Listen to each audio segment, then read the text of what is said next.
ఆ మాదిరి ఇతన్ని చూడండి అయ్యా. అదే తగ్గేదలే అంటున్నాడు. ఆల్రెడీ 5 కేజీలు తగ్గాడు. మొహం మొత్తం పోసిపోయి, ఎంట్రుకలు రంగంతా పక్కకు పోయి, ఇదంతా తగ్గిపోయి ఇలా ఉన్నాడు మనిషి. తగ్గేదలే అంటున్నాడు, బాగా తగ్గిపోయాడు.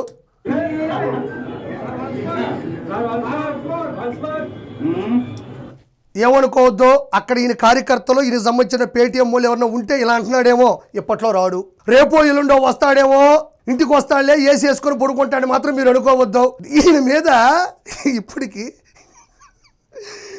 అంబటి రాంబాబు మీద ఈ వయసులో ఇప్పుడు 50 కేసులు నమోదై ఉన్నాయి. ఇంట్లో కూర్చొని కేసు బీర్లు తాగే వయసులో కేసులు ఏడయాగతాం.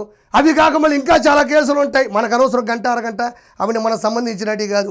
అంబటి రాంబాబు రేపు ఎల్లుండో వచ్చేస్తాడని మాత్రం ఆ ఇంట్లో పనిచేసే వాళ్ళు ఏసీ ఆన్ చేసి దుప్పట్లు నీట్గా క్లీన్ చేసి మాత్రం చూడాల్సిన అవసరం లేదు. ఎప్పట్లో రాడు, దుప్పట్లో పడుకోడు.